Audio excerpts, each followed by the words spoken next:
संस्कृत भारतीर प्रांत संस्कृत सम्मेलन संस्कृत भारती ओडिशा प्रांत पक्षर स्थानीय गोसाई नुआगां सरस्वती शिशु विद्या मंदिर में राज्यस्तरीय द्विदिनात्मक संस्कृत सम्मेलन उद्घाटित हो जाइछे।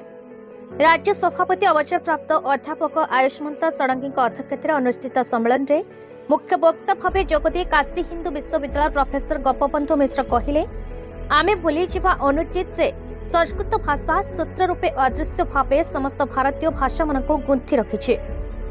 तथापि तीनी मुंडरे छेली कुकुर हेबा भली वैदेशिक माने एही पवित्र भाषा को मृत भाषा भावे अपप्रचार करि आसुछन्ति। ब्रह्मपुर विधायक के अनिल मुख्य अतिथि भावे जोगदी संस्कृत सम्मेलन सफलता कामना करथिले। सेक्रेटरी विधायक पत्नी समाजसेवी मीना सामंतराय संस्कृतर प्रचार प्रसार पर संस्कृत भारतीर उद्यम को प्रशंसा करथिले। शिशु मंदिर संपादक प्रकाश चंद्र पात्र कहले जे संस्कृत बिना भारत विश्वगुरु होई पारिब नाही। पूर्व प्रांत प्रमुख पंडित नरसिंह चरण पंडा विभिन्न सत्र समागत प्रचारक और शिविर शिक्षक मान प्रशिक्षण देउथिबा बेले संपादक अजित कुमार पंडा, प्राध्यापक रमाकांत शाह, डाक्टर मानस साहू, डाक्टर नवीन प्रधान, डाक्टर सुशांत राय प्रमुख सहयोग करुछन्ति।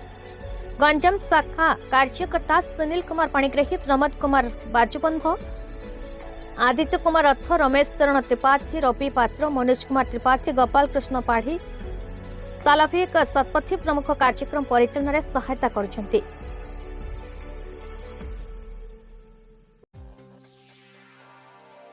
टिकलाल त्रिपाठी रिपोर्ट, भारत न्यूज।